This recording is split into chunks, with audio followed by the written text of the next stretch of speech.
Maraming salamat sa unang pagkakataon sa year 2015 na muling magamit ng ating Panginoon. Alam ko na sa nakaraang convention ay pinunan tayo ng Diyos ng kanyang pagpapala. At ang taong ito na ating kinakaharap, kagaya ng ating din ipinangako sa ating Diyos na ang taong ito muli ay ibig ko rin na maibigay muli ang karapat-dapat na pagsamba sa Kanya, paglilingkod sa Kanya. Talintong ibinigay ng ating Diyos ay patuloy pa rin na hinihingi sa Kanya ang bagay na to. I can't even walk without you holding my hand. Nawa sa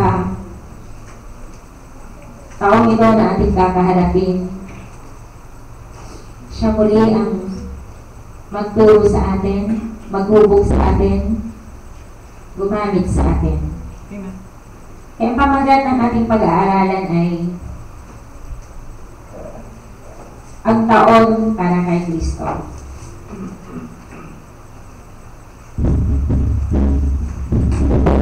Ito nga po sa ating teksto, ating binasa. Basahin ko pong muli. Kaya ituro mo sa amin ang pag-ilang ng aming mga kaarawan upang kami ay magtamo sa amin ng pusong may karunungan. Ito ay awit ni Haring David. Kung ating babalikan, pag-aaralan, aalalahanin yung buhay ni Haring David. Napakatalino niyang hari. Naging matagumpay siya, bagaman isang beses na fail siya, pero dahil sa kanyang puso, sabi niya, David is a man after God's own heart.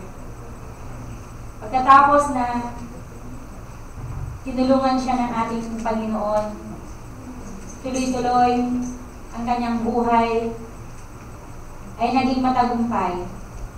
Sinamahan siya ng ating Panginoon sa bawat taon ng kanyang pagiging hari. Thousands of battles. Napakaraming battle ang kanyang kinaharap. Subalit, sa tulong ng ating Diyos ay naging matagumpay siya. Hindi ibig sabihin dito sa verse na to na si Haring David ay hindi siya marunong gumilang. Sa elementary, sa preschooler pa lang preschool, tinuturo ng pagbilang, di ba? 1, 2, 3, 4, 5, 6, 7, 8, 9, 10, hanggang 100. Hindi ibig sabihin hindi siya marunong bumasa o bumilang si Haring David. Kaya sinabi niya ito, naturuan mo ako na bumilang, na bilangin ang mga taon. Ibig lamang sabihin ito, ikinakount ni Haring David sa kanyang buhay, na makita niya, ma-realize niya na mayroong Panginoon na kinakailangan dapat kilalanin sa bawat taon na lumilipas sa kanyang buhay. Dahil sa kalooban ng Diyos, sa umagang ito, nilagay niya tayo sa mundong ito with the purpose of life, na mayroong layunin ang buhay. Mayroong bang layunin ang ating buhay? Bakit tayo binuhay ng Diyos? Bakit humihinga ka hanggang sa mga oras na to? At nilalang tayo ayon sa kanyang wangis. Binigyan tayo ng ating Panginoon ng kalayaan. Kaya hanggang ngayon, nasa iyo pa yung pagpiling niya. Nasa akin pa rin ang pagpili hanggang sa mga oras na to. At alam ko kung ano ang aking pinipili. Ito ay ayon sa kagustuhan din ng aking puso. Kaya salamat sa umagang ito, pinili mo na ikaw nandito sa panambahan ito. Pinili mo na sa taong ito, patuloy pa rin ang Diyos ang iyong mapaglingkuran at sambahin sa iyong buhay. Mayroong kalayaan ng tao na piliin ang mabuti at masama. At ang Diyos, inire-reveal niya dito sa banal na kasulatan kung ano yung pinaka-the best, kung ano yung karapat-dapat na dapat piliin mo, piliin ko, na dapat natin gawin sa taong 2015. Napakabilis ng panahon, di po ba? Napakabilis. Sabi nga ni Brother Norman kanina, naalala ko yung unang servisyo na naganap dito sa Bilibid Prison is grade 4 si Sarah. Grade 4 pa lang siya. Sila Leo, sila yung mga kumakanta ng nagaytan na nila Leo. Anak, ano ba ang nangyari? Sabi kayo, nalulong sa masamang bisyo na naging makapangyarihan ang salita ng Diyos sa lugar na yun. Bagaman iilan lang yung talagang nagpatuloy at naligtas sa lugar na yun. Pero, one soul, one precious soul is worth more than the riches of this world. Salamat sa Panginoon, ginagamit siya sa lugar ng Samar. Amen. Kaya nga po, napakaganda na sa taong itong 2015 ay meron tayong layunin. Merong aim. Merong purpose, muli ang buhay na pinagkatiwala ng Panginoon sa atin. Year 2015, ilang buhay ang nalagas? Ilan daw ba yung namamatay araw-araw? Sa bawat minuto, may mga namamatay. Pero ngayon, salamat sa Kanya, gumigising pa rin tayo tuwing umaga. Nasasabi pa rin natin good morning. Nakakain pa rin natin na masarap yung ating agahan, kahit simple lang yung ulam. Napakagandang mabuhay para kay Kristo. Kaya nga po dito, anong layunin ng buhay mo? This coming year will be for a year for Christ if we have a worthy aim. Meron tayong point of view. Meron tayong aim. Meron tayong layunin. Meron tayong iniisip na i-accomplish sa taong ito.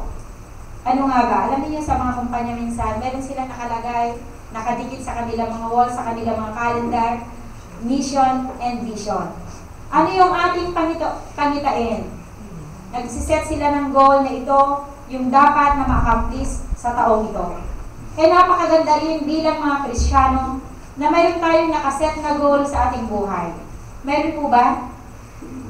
For God's cause, everyone would aim, mayroon tayong layunin na makapagtagumpay sa ating buhay spiritual. Hindi para sa ating sarili lang ito. Ang tagumpay na ating inaasahan. It's for the cause of Christ. Let me lose my life and find it, Lord, in me. Let me lose my life. Na kapag iniwan natin yung ating buhay, alam niyo, sabi nga maliban ang binhi ay mahulog, malaglag sa lupa, ay hindi siya, sabi nun, hindi siya magbubunga, di po ba? Kaya paano nagmumultiply yung isang binhi? Di ba kailangan niyang malaglag?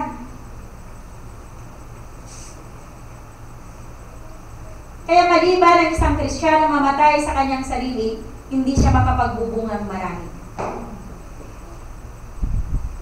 Ano po yung layunin natin sa taong ito? After 5 years, ano na ako? May title na ako. After 5 years, meron na akong asawa. Yun ba? Hindi naman masamang mangarap. maganda nga yung mga kabataan natin, yun muna ang kanilang iniisip. After 5 years, mayroon akong masasabi sa aking mga magulang na hindi nasayang yung kanilang paghihirap sa akin, na ako'y nag-aral ng mabuti, na hindi ako na-istorbo ng sanglibutan, kundi ako'y nag-aral ng mabuti at ngayon, yung aking diploma ay ibibigay ko sa kanila. Di po ba maganda? Na yun ang layunin natin? Hindi lamang sa mga kabataan, mga minamahal. Maging sa atin, na mga magulang, na mga ministro, lalo't higit, na meron tayong aim sa ating paglilingkod sa ating Panginoon.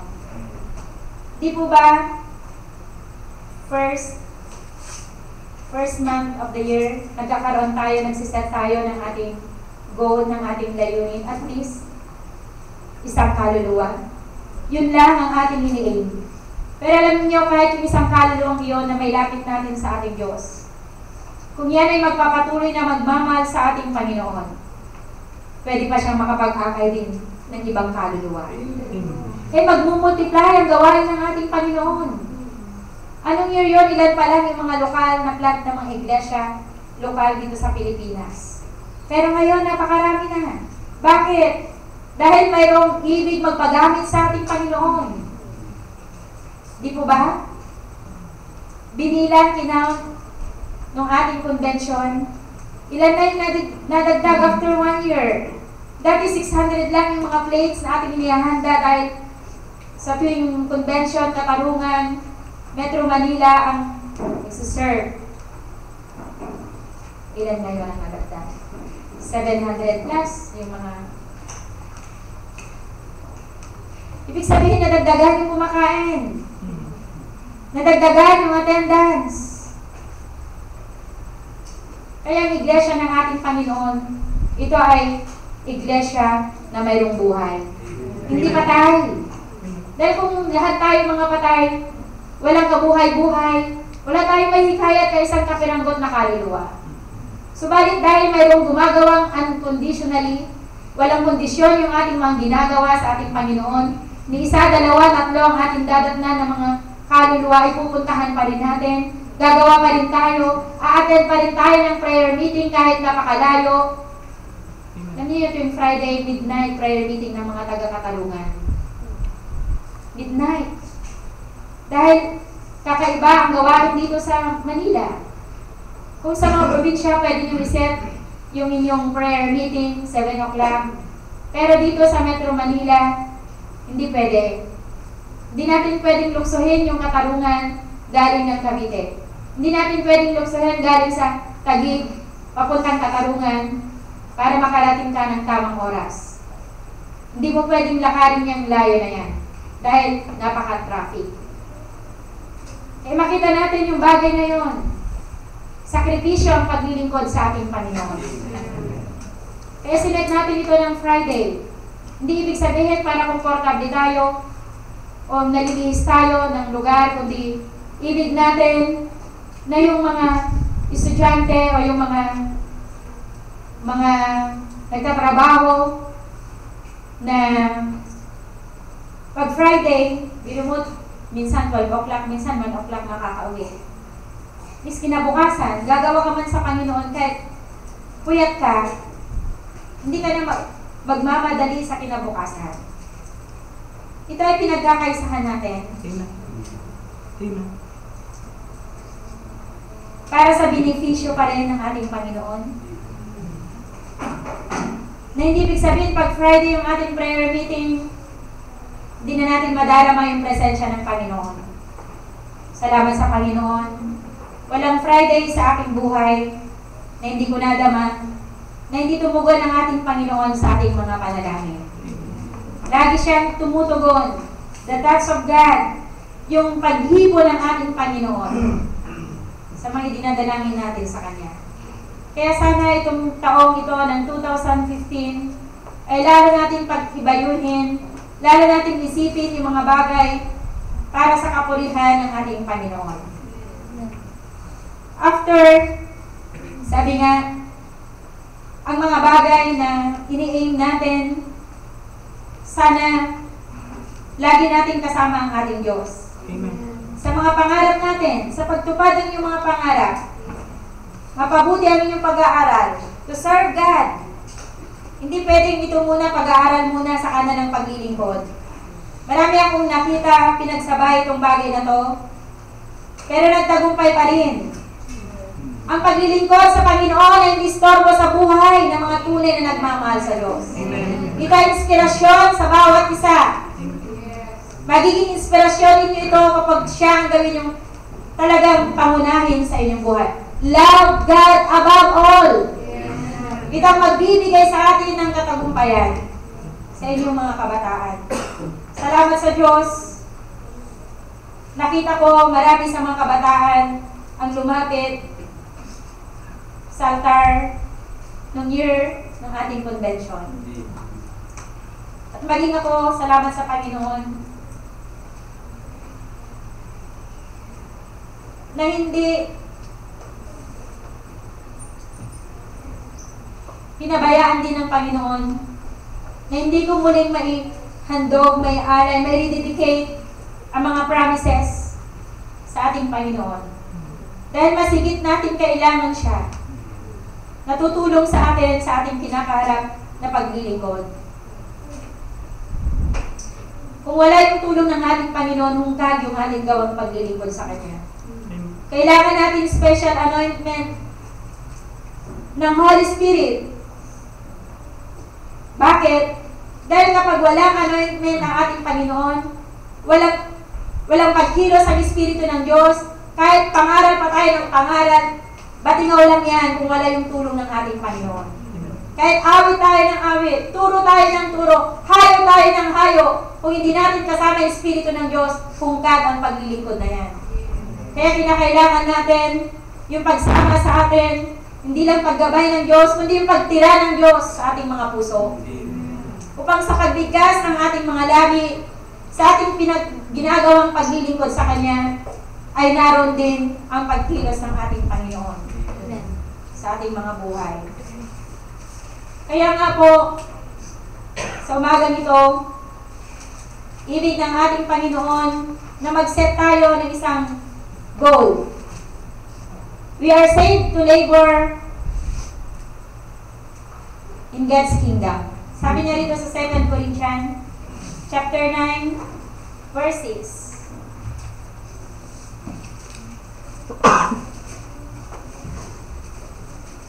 Datapot sinasabi ko, ang naghahasik ng bahagya na ay mag-aani namang bahagyana, at ang naghahasik na sagana ay mag-aani namang sagana.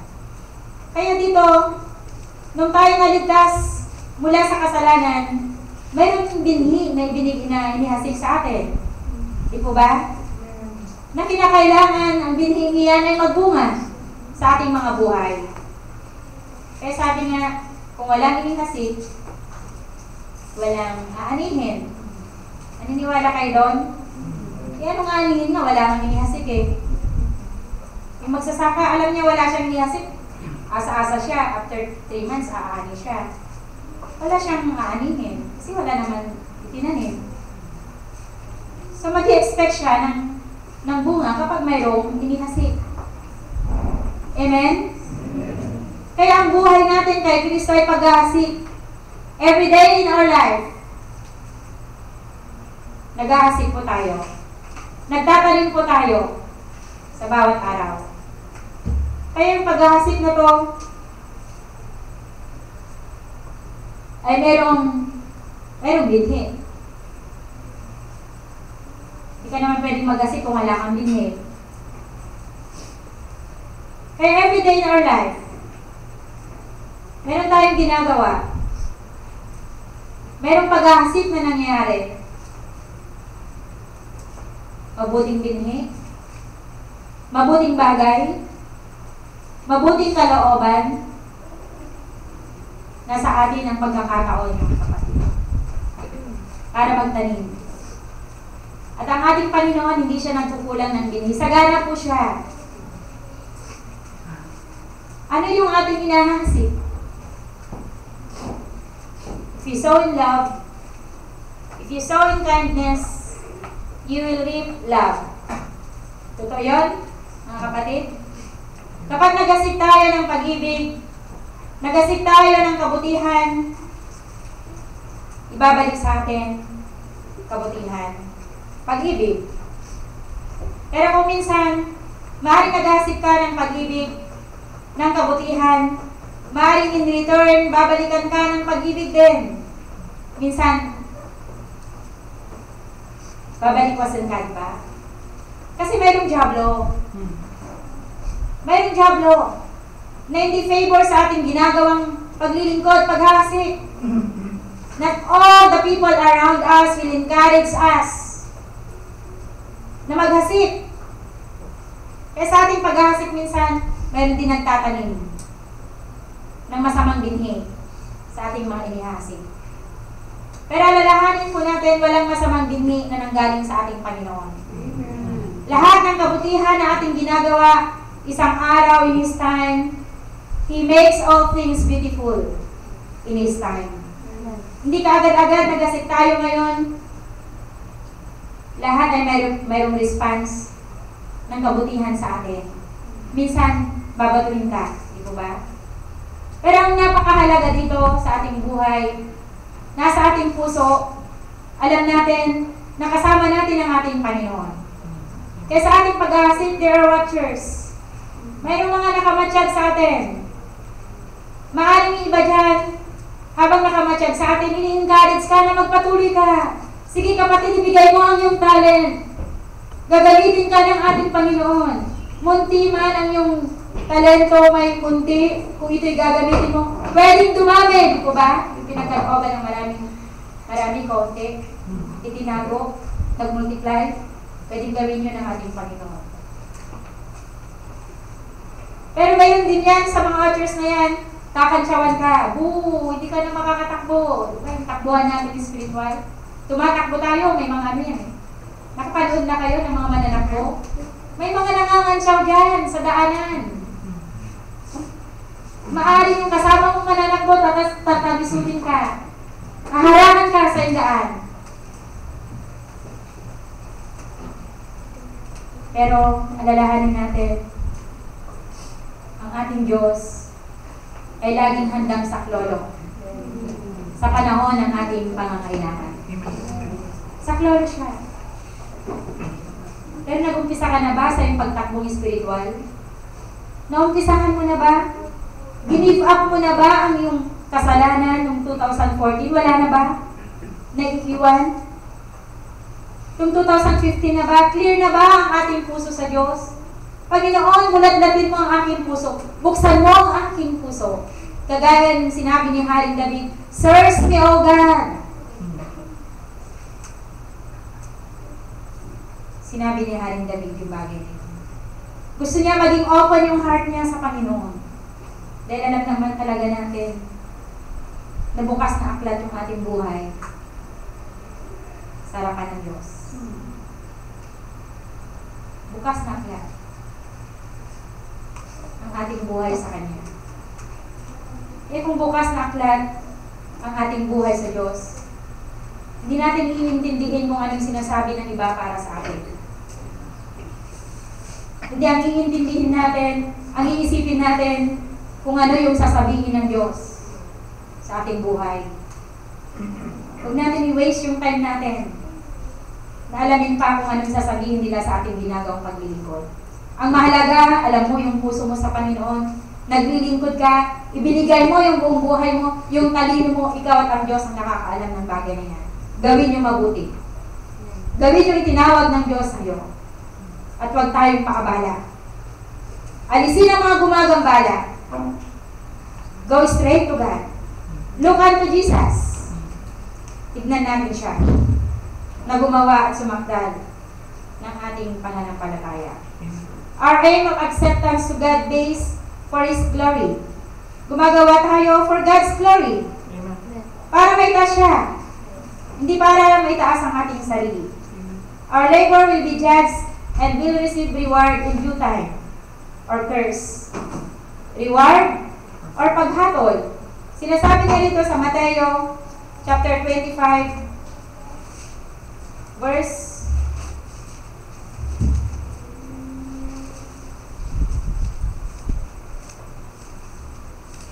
21. Sinabi sa kanya ng kanyang Panginoon, mabuting gawa, mabuti at tapat na alipin. Nagtapat ka sa kapaunting bagay, pamamahalaan kita ng maraming bagay. Pumasok ka sa kagalakan ng iyong Panginoon. Sa verse 23, sinabi sa kanya ng kanyang Panginoon, mabuting gawa, mabuti at tapat na alipin. Nagtapat ka sa kakaunting bagay, pamamahalaan kita ng maraming bagay. Pumasok ka sa kagalakan ng iyong Panginoon. Kaya ang ating Diyos, hindi po siya nagkakamali. In giving rewards. Ang tao pwede magkamali yan, mga kapatid. Pero ang ating Diyos, tamang-tama lang yung kanyang timbangan. Walang daya yan.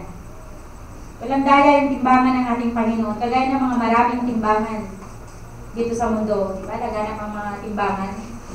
Kung minsan kahit na timbangan, nadadaya ka rin. Kaya nakikita mo, pipindot-pindotin doon. O ayan yung talagang presyo. Uy, bigay ko na nga ito para di bali na wala akong kita. Maniniwala pa kayo doon? Nagpagod pa siyang maghapon na nagtitinda tapos wala lang siyang kita. Lahat ng bumibili, yun ang sinasabi niya, wala na akong kita dyan, sige na. Little lies, diba? Kaya yung timbangan ng ating Panginoon, tamang-tama lang.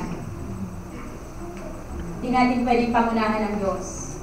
Kung sino ang kanyang bibigyan ng reward. Kung sino ang kanyang ibabagsak at kung sino ang kanyang itataas. Di po ba? Kaya sabi niya rito God has a weighing scale. Alam niya kung sino yung nagtatapat ng kokonti.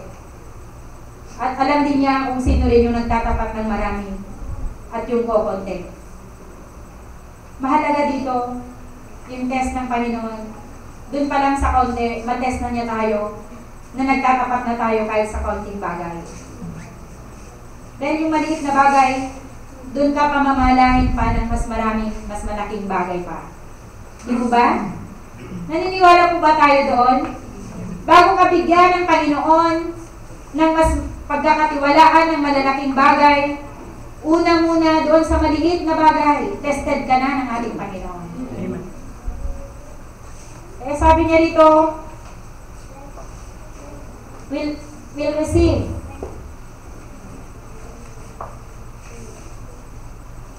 Ang mga lingkod ng ating Panginoon ay laging nakakahanap ng pagkakataon na magamit yung pinagkatiwala ng Diyos sa Kanya. Mga minamahal, hindi lahat ng mga tumatayo sa likuran ng pulpito, sila lang yung mga naglilingkod sa ating Diyos. Kung minsan meron kang makita isang simpleng kapatid, nakaupo lang, pero matapat ang kanyang pamumuhay sa ating Panginoon.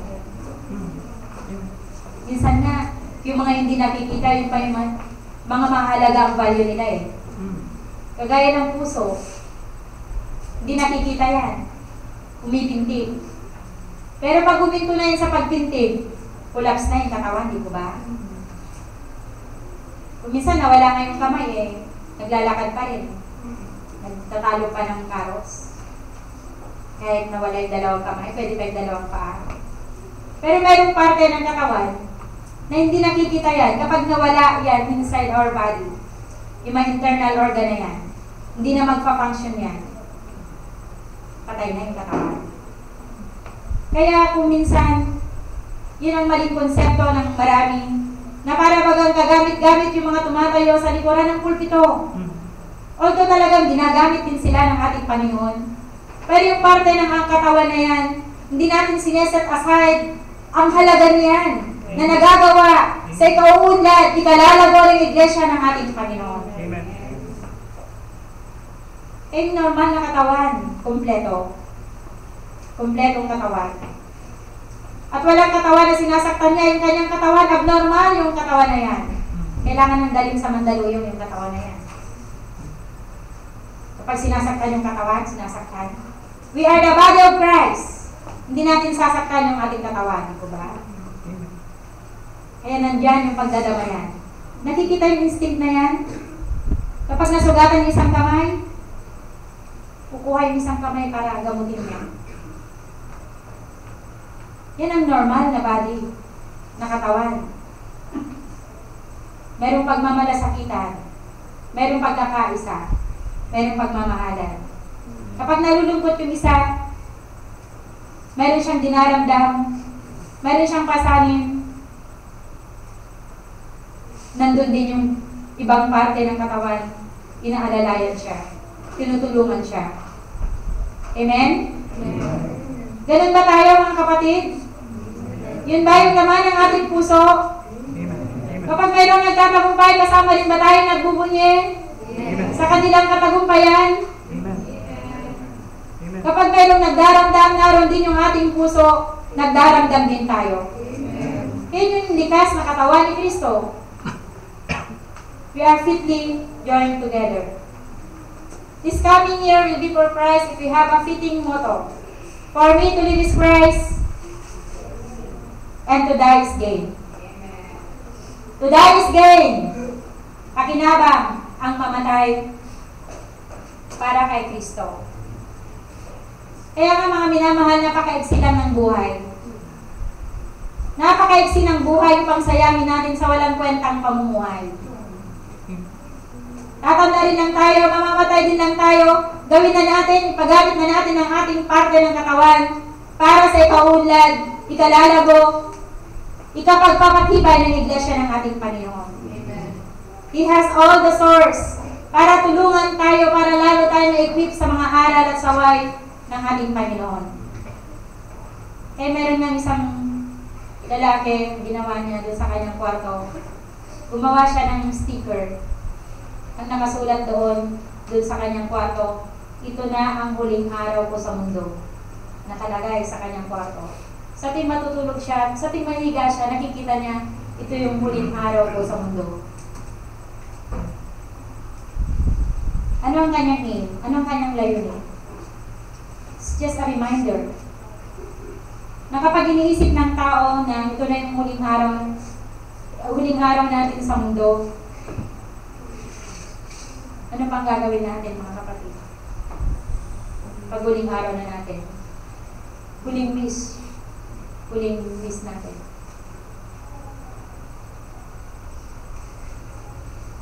Kapag huling araw mo na, magluloko-loko ka pa, alam mo na mayroong langit at mayroong impyerno, gagawa pa ng kalokohan, alam niya siya na yung huling araw niya, mapalad naman yung tao niyo. Alam natin na yun na yung huling araw. Pero napakaganda daw, nilagay natin sa ating puso yung bagay na yun. Kung ito nga yung huling araw natin, ano pa bang gagawin natin? Siyempre, iigin na natin yung ating kaluluwa sa harapan ng Diyos, di ba? Gusto na natin approve na yung buhay natin sa Kanya. Wala na naitatago dyan, nalihim ng kasalanan sa ating puso.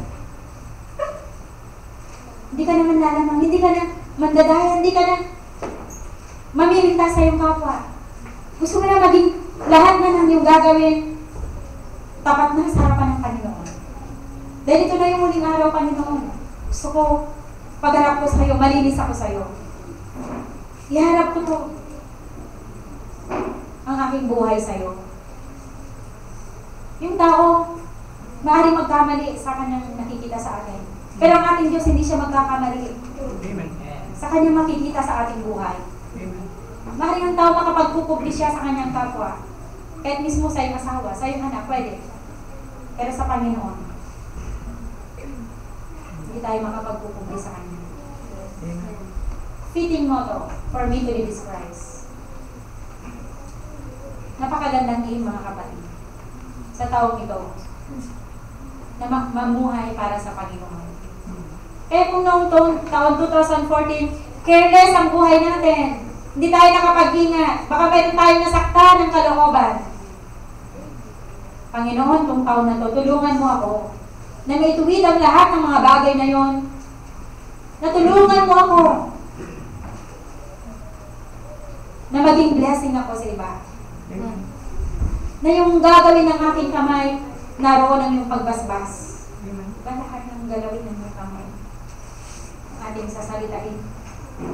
na kung lahat yun ang aim ng mga Kristiyano sa taong 2015, baka 2016, aabot na tayo sa 1,000 doon sa convention. Di po ba? Hindi malayong mangyari yung bagay na yun.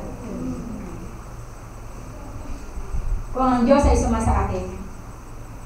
Kung ang Diyos ay isa sa atin. Na wala nang malalagas, yun ang aim mo eh.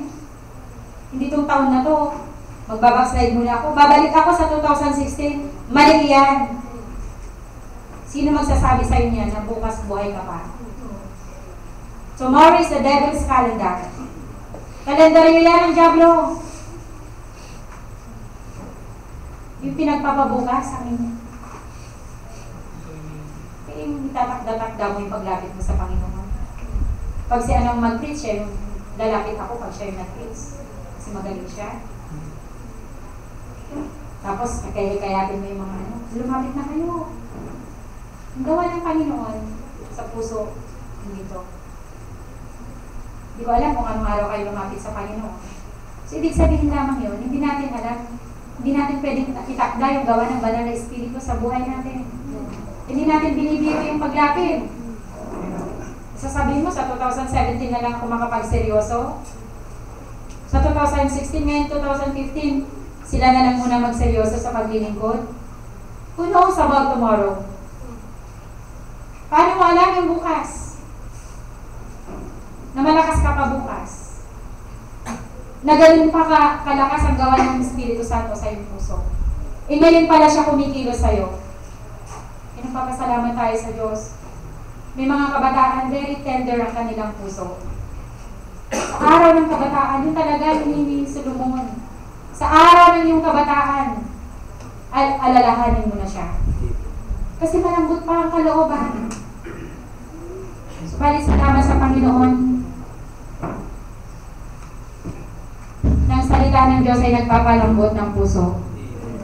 Kaya meron pa rin tayo kahit na mga matatanda na, mga magulang na lumalapit pa rin sila sa ating Panginoon. Hindi nila sinasabi sa kanila ng paglapit yun, kundi sa kanilang puso, patuloy at patuloy na handang paghubog sa kalooban ng ating Diyos. Hindi po ba? Kailan ninyo yung gawain na sa San Pablo? Napakalaki talagang hamon sa akin. At alam ko hamon yan sa mga humahayo doon. Yung pinapangaralan natin mga may uban, matatanda. Pero isa naging blessing sa akin doon. Kahit kalahati lang yung edad ng tanda nila sa atin, ng tanda natin sa kanila, handa silang makinig ng aral ng ating Panginoon. Amen. Amen.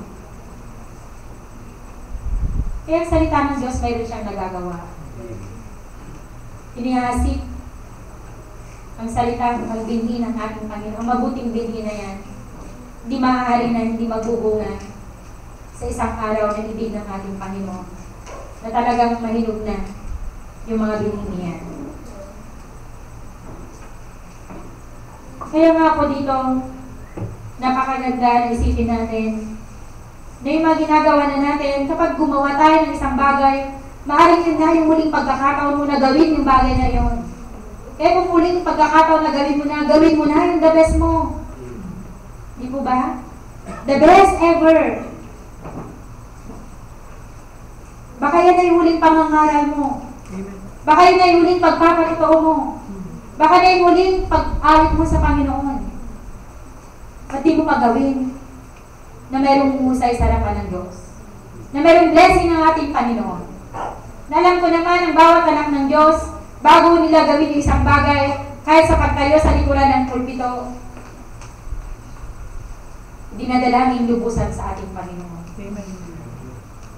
Alam niyo yung mga naunang tao ng Diyos na mga ginamit ng Panginoon. They are prayerful. Mayroon silang quiet time. 4 o'clock in the morning, sila Dwight L. Moody, sila John Wesley, gumigising niya ng madaling araw, dumadalangin sa Diyos. Pagkatapos noon, pinag-aaralan ng Biblia.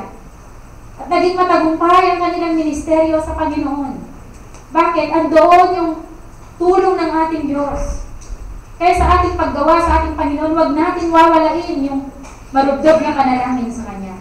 Paghingi ng gabay sa Kanya. Yung hindi pa sumisikat yung araw. Yung gigising tayo, lingkod tayo ng Diyos, tirik na yung araw, saka tayo gigising. Inakahanda na yung palaso ng kalaban eh. Pagbangon mo ng alas 7, alas 8, andyan na yung palaso niya. Papanahin ka na lang niya, hindi ka pa nakapanalangin. Ikaw maaga pa, inuuna mo ng Panginoon, na dumadalangin ka na, Panginoon, sa baghapong ito, mayroon akong kakaharapin na matinding trial, pagsubok, o ang araw na to, dumadalangin ka na sa Panginoon. Kahit anong ungal-ungal ng jablo na yan, demonyo na yan. Pinauna mo lang kinausap ang may-ari ng iyong buhay. Ang makapangyarihan sa lahat. Kaya mo nang harapin. Ano man yung ipupukol sa iyo ng diablo. Dahil kasama mo ang Diyos. Dahil siya ang lahat sa iyong buhay. Kaya mga anak ng Diyos, tayo higit pa sa mapagtagumpay. Tayo higit pa sa mapagtagumpay. Kaya kaya natin harapin ang 2015 na mayroong pagtatagumpay. Dahil mayroon tayong Diyos na makapangyarihan sa lahat. Pulisans. Even, sabi nga yung whisper natin, ay maririnig niya na malakas. Yung dalangin, yung isang dalangin sa harapan ng Diyos. Eh, salamat sa Kanya. Walang hanggang awa sa atin. Alam ko, kung nagtagumpay tayo yung taong 2014, mas higit na may exert ng effort ang diablo sa bawat individual na anak ng Diyos ngayon. Dahil alam niya, nag-gain tayo ng maraming pagpapala ng convention. Sige nga. Sabihin nga ng diablo, sige nga, tignan mo nga. Kung magtatagal yan ng 1 buwan, 2 buwan, 3 buwan, 5 buwan, 6 na buwan, 9 na buwan, hindi pa rin ako, hindi pa rin umihigi yung power ko, sasabihin niya ako. 9 na buwan na, malapit na naman convention, marami na naman blessing, hindi ka pa rin natitila. Pag 10 buwan, nandyan ka pa rin. Medyo pagod ka na, pero nandyan pa rin yung lakas mo hiningin pa rin sa Panginoon. 11 month na, November na, nandyan pa rin siya, naglilingkod pa rin. December, punong-puno na naman ang pagpapala, wala na. Kailangan mapukul yung mga ngipin ng diablo, yung mga kuko niya, yung mga pangkalmot niya, dapat hindi natin binibigyan siya ng tsansa na magamit tayo ng diablo, kundi yung buhay natin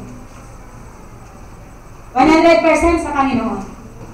Yung talita mo, Panginoon, kung ano man yung nasa akin, buong buo sa'yo. Di ba? Maganda? Yung half-half. Kalahating katawan. Kasi sabi nung isang kapatid na nag-preach, hindi ko makakalimutan eh. Sabi ko pala, na may nang-away sa kanya. Hindi mo ba alam na itong isang kanang kamay ko lang, ang nilapit ko? Itong kaliwang kamay ang gaganti sa'yo. So, hindi buo yung kanyang binigay sa Panginoon. Kailangan buo. Kailangan buo, mga minamahal. Nasa Diyos tayo. Yung mga kaliwa pa tayo. Sasalawahan pa tayo sa Panginoon. 100% naman, nakikita naman niya tayo. Kung ano yung mga galaw natin. Yun ang hindi alam ng diablo eh. Mga anak ng Diyos. Sa bawat araw. Merong higit na nagbabantay sa akin. Alam niyo si Dwight L. Moody.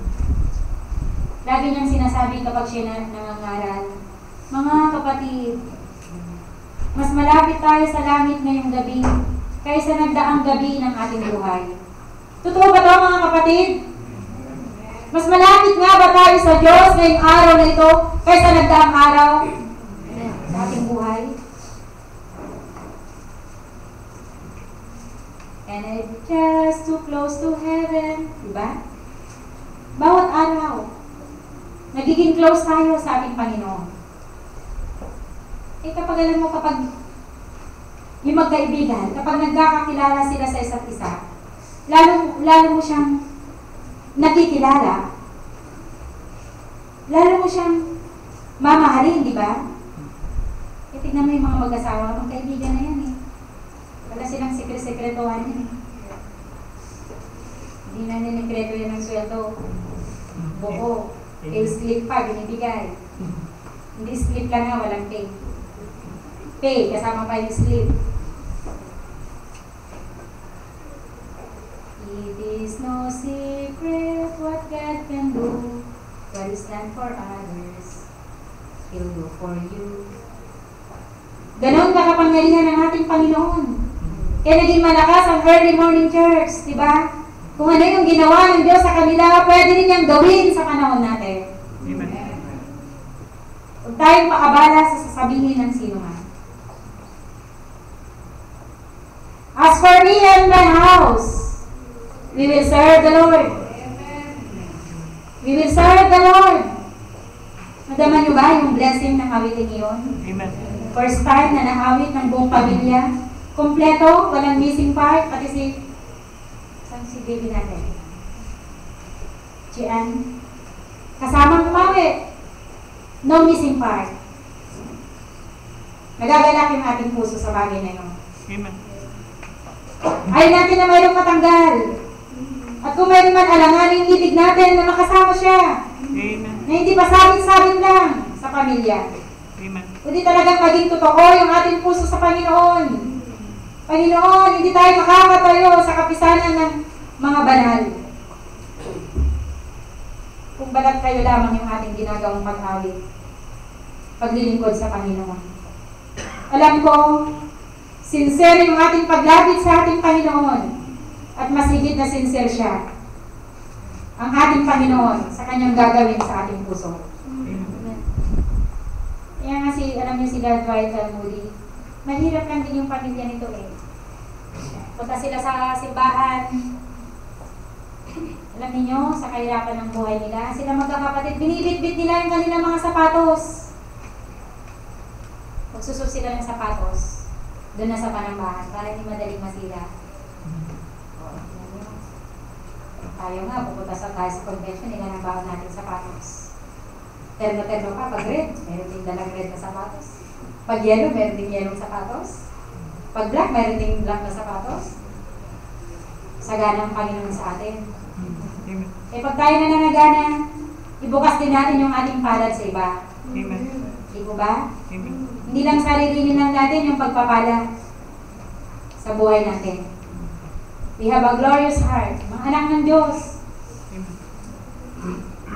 Mga anak ng Diyos sa lugar ng katarungan. Pinagpala tayo ng ating Panginoon. Naka-aircon tayo. Pag pinatay kayo ng aircon na yun, mananambahan pa tayo. Amen. Ba't parang wala pang 1/4 ang nagyamin? Kaya ng mga aircon. Nagagala pa rin ba tayo? Puri sa Panginoon. Init-init naman. Puri sa... Hindi na nakagiti na nagpupuri sa Panginoon.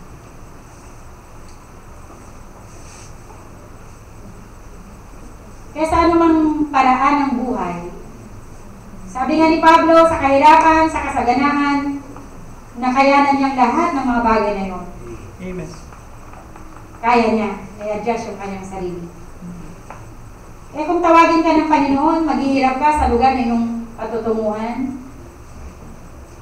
andun pa rin ba yung pagpuri natin na mayroong ngiti sa ating labi, na kapag naghihirap,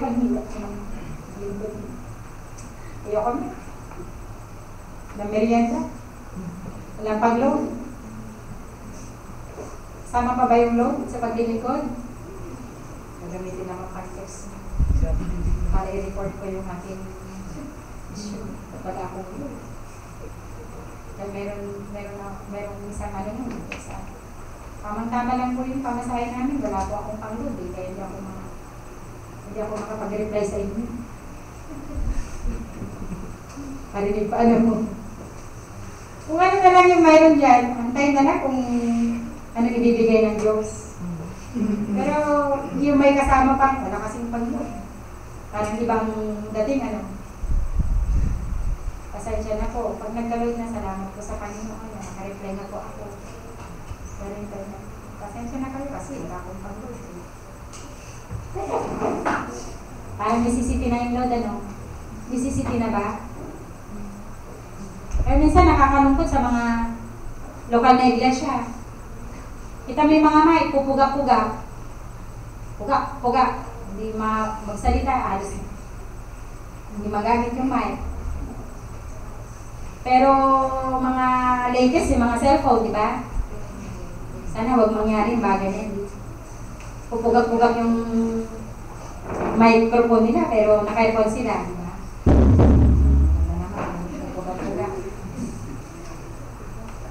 Yung mga binibigay natin sa Diyos, the best lahat. Amen. The best. Amen. Kung nagkaroon man tayo ng panambahan na maganda, ito ay answered prayer yan. Gawa lahat ng ating Panginoon. Deserve din ng Panginoon yung bagay na yun. Yan gaganda ng mga bahay natin eh. Pag hindi natin mapaganda ito, nakakahiya sa Panginoon. Although alam natin, maraming tulong ang kinilos ng ating Panginoon. Pero, nakita din natin kung gaano katagal 2 decades na dumalangin, nag-ipon. Nag-ipon din. Patulong ng ating Panginoon. At nung talagang bumuhos na, talagang yun na yung time na answered na yung prayer, eto na. Kaya sa buhay natin, huwag natin kakaligtaan yung karanasan yun. Sabi nga ni Pablo, isang bagay ang aking ginagawa, nililimot ang mga bagay na nasa likuran at tinutungo ang mga bagay na nasa kasalukuyan. Pero mayroon tayong mga bagay na hindi dapat natin kinakaligtaan, nakalimutan. Kung paano tayo umahon. Kung paano tayo pinagpala ng Diyos. Kung ano tayo noon, kailangan isipin pa rin natin ngayon. Kung gaano tayo pinahabagan ng ating Panginoon. Kaya nga, the old man is dead. Patay na. This coming year will be for Christ if we have a safe rule of life. We do things that are righteous. Matthew 6:33. Seek ye first. Seek ye first the kingdom of God. First. Talagang first siya. Kahit wala tayong sakit. Yung mga iba, first lang ang Panginoon. Pag may sakit sila, magsisimba. Kailangan mo akong pag-pray. Hindi ako makalakad, kailangan akong simbahan. Hindi yung first ang Diyos sa buhay nila. First, kapag may problema. Ganun ba tayo mga kapatid? First, kapag may kailangan. Pero mga kapatid, araw-araw tayo nangangailangan sa ating Panginoon. Amen. Amen. Kailangan ang pagsisimba sa Panginoon, pagsamba sa Panginoon, hindi habit lang ito. Hindi yung simba ng simba, wala namang nangyayari sa buhay natin. Nagsisimba tayo, sumasamba tayo, araw-araw mayroong ginagawa ang Diyos sa ating buhay. Pag-uwi natin tuwing linggo, mayroong difference na nangyayari sa atin. Kung hindi man naging malapit ka lalo sa Diyos, lalo na pagtibay ang iyong pagtitiwala sa Kanya, lalo kang naging close sa iyong mga kapatid. Nagiging close ba tayo? Ngayong 2015? Mga kapatid? Mas closer pa ba tayo sa Panginoon ngayon? Mas closer ba tayo sa isa't isa ngayon? Sana naman, hindi naman lalong lumayo ang ating kalooban. Kundi lalo tayo naging close sa isa't isa. This coming year will be for Christ if we have a helpful resolution. Ano yung helpful resolution natin? The last year, 2014 is past. We need to forget. Kalimutan na natin yung mga failures natin. Yung mga pains ng nakaraan. Isipin natin, iningatan niya tayo sa kabila ng lahat. Pinagpala niya tayo. Ang daming trials ang dumating, pero andito pa rin tayo sa harapan ng Diyos na nagkatagumpay. Forget the yesteryears of sorrow and trials. Forget your victories. Kalimutan mo na rin yung tagumpay. Baka dito pa sa ulo natin yung tagumpay natin. Hindi na natin ilalapit yung buhay natin sa Panginoon na kailangan pang higit natin siya sa ating buhay. Mas higit pa natin siyang kailangan to this present time. Kaya sabi na, ito yung dapat natin hindi kalimutan. Don't forget the people who shape our life. The lesson we learned in the past. Dito natin dapat kinakalimutan ng iyon. Yung taon na di ka iniwan ng ating Panginoon sa kabila ng lahat. Kaya napakaganda yung meron tayong grateful heart. Grateful spirit na pinapasalamatan natin lahat ng mga bagay sa ating buhay. Kahit sa mga mumunting bagay, alam niyo, kapag naging mapagpasalamat tayo, kita mo maging masaya yung buhay natin. Kung isang Kristiyano, simpleng bagay lang, nagpapasalamat siya, hindi siya magiging negative. Yung negative na tao, hinimatay pa lang, patay na. Ganun yung may kasama exaggeration yun. Diba? Umaambon pa lang, bumabagyo, tsunami na. Ganun yung mga pessimist na mga tao. Magkaibigan pa lang, o boyfriend na niya. Magkaibigan lang, nag-uusap lang, mag-boyfriend na. Pessimist. Alam niyo mga minamahal, yung mga Kristiyano, they have a positive outlook. Meron silang positibong kaisipan sa maraming bagay. Kahit yung everything, they can twist it into beautiful one. Yan yung mga taong optimistic, na kaya niya yung negative na pwede pa rin niyang gawing positibo. Kaya yung wala pa, yung may bigas, meron pa namang laman dun sa kanyang lagayan, wala nang bigas. Para yung asawa niya, kabulido. Wala nang bigas. Kapasok pa lang sa pintuan. Pero mayroon pa naman. Kahit isang piraso, mayroon pa. Diba? Kaya isang basong tubig, kalahati, yung pessimist, kalahati. Sabi niya, kalahati na lang, maubos na. Yung gatas ng anak mo, kalahati pa yun sa lata ng nido niya, wala nang gatas. Pero may kalahati pa, may 1/4 pa na laman.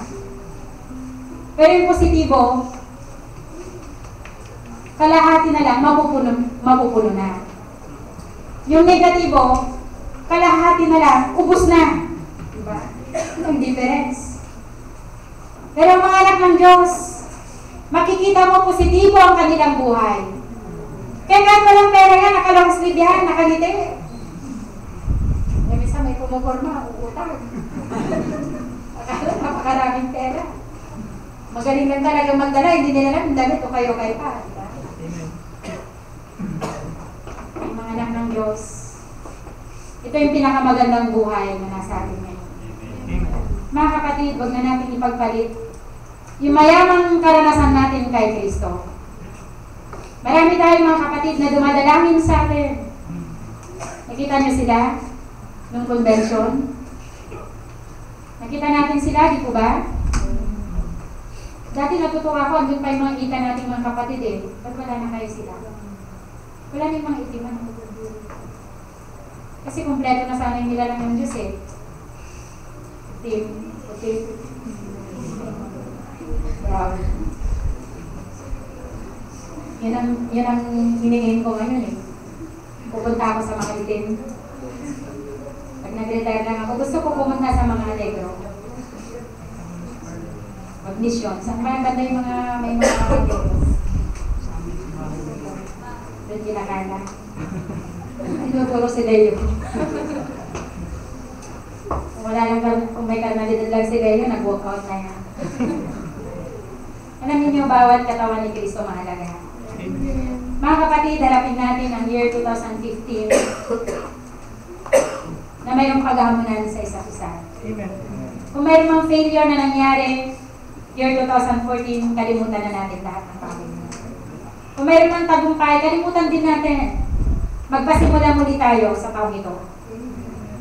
maghanap ng mga kaluluwa, magbata, magtiis, makipagkaisa, magdalangin, Amen. magbigay ng hamon, upang sana itong bilang natin walang mabawas, kundi meron pa tayong madala, at least one soul. Tayong lahat, ito kayo. Amen. Kay Brother Francisco, ang pangalan.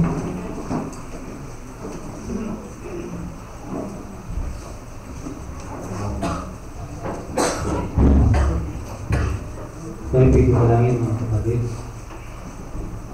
Maraming Diyos salamat po sa iyong naginang pag-ibig sa amin. Amen. Salamat po Ama sa kadakilaan mo sa aming buhay. Lumipas po ang taong 2014 na kami ang sinamahan.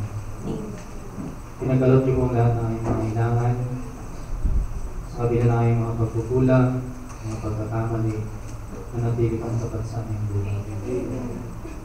Salamat din po Ama na maging sa aming mga kahinaan. Tulungan niyo po kami. Lunawan niyo po kami sa lahat ng mga bagay. Ngayong taong ito Ama ng 2015 na aming haharapin. Hiling namin ang iyong tulong. Ano man namin mga naging pagkukulang, nais namin itong makapin. Huli niyo po kaming samahan, Panginoon. Huli niyo po kaming buklurin sa pagkakaisa, pagmamahalan, paghahamunan. Magkaroon po kami ng mga positibong kaisipan. Alam namin hindi mo kami iwanan at pababayaan. Salamat po no, sa araw na ito. Huli mo po kami hinamon sa pagkalitan ng mga salita. Salamat na meron ka rin mga ginagamit upang ipahayag ang iyong mga mensahe na panghamon sa bawat isa. Wala po kaming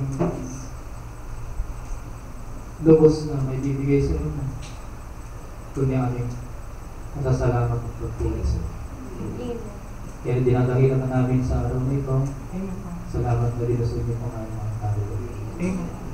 Kaya pinupuri ko namin ang kapatila sa iyong lahat ng karangalan naman sa araw na ito. Sa pangalan ng aming Panginoon Jesus. Amen. Gamitin natin ang Yes, I love you with the love of the Lord. With the love of